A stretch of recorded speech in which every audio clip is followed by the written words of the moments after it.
when everything around you is falling apart, you don't need more motivation. You need stillness.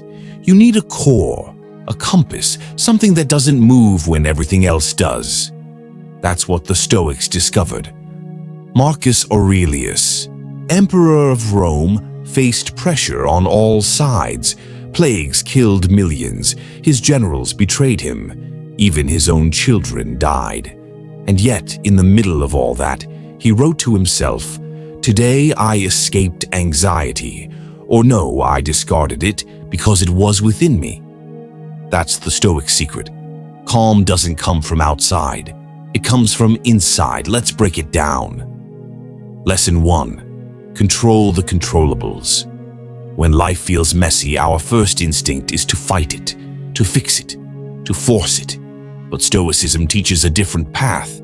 Epictetus said, "Some things are up to us and some things are not." That's it. That's the line that could change your life. Your thoughts? Up to you. Your choices? Up to you. Your attitude, your values, your response? All yours. But the traffic jam, your boss's mood, the weather, not yours to control. So when your day crashes into chaos, pause. Ask yourself, is this in my control? If yes, act with calm. If no, release it. This isn't giving up. It's choosing your energy wisely. It's being powerful, where it actually matters. Lesson 2. Perception is everything. Life doesn't just happen to us. We interpret it. We label it. And that changes everything. A delay isn't a disaster. It's just a delay. A breakup isn't the end. It's a shift, a space for something new. Marcus Aurelius wrote, "You have power over your mind, not outside events. Realize this, and you will find strength." That moment when the meeting gets cancelled. You can curse the sky, or you can say, "Good, more time to prepare."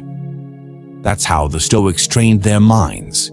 They used every setback as fuel. They didn't ignore the pain. They framed it. They found meaning in it. A story from the fire. There was once a Stoic named Musonius Rufus. He was exiled from Rome, not once, but twice. Everything he built was taken. His reputation dragged through the mud. But what did he say? "If what is really good can be taken from me, it's not really good." He walked away from his old life with his head high, because he knew his character couldn't be stolen. His virtue couldn't be erased. His peace came from within. Would you be able to do that?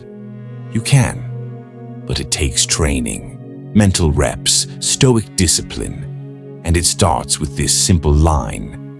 It is not things that disturb us, but our opinions about them. Epictetus, Lesson 3. Embrace discomfort voluntarily.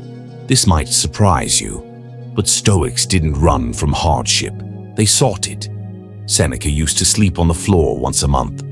Why? To practice discomfort, to prove to himself, if this is the worst that can happen, I can handle it. Modern Stoicism means this.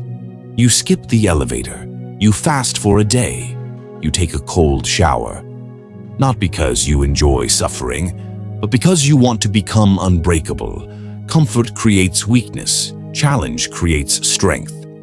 And in chaos, only the trained mind remains calm. Lesson 4. Memento Mori.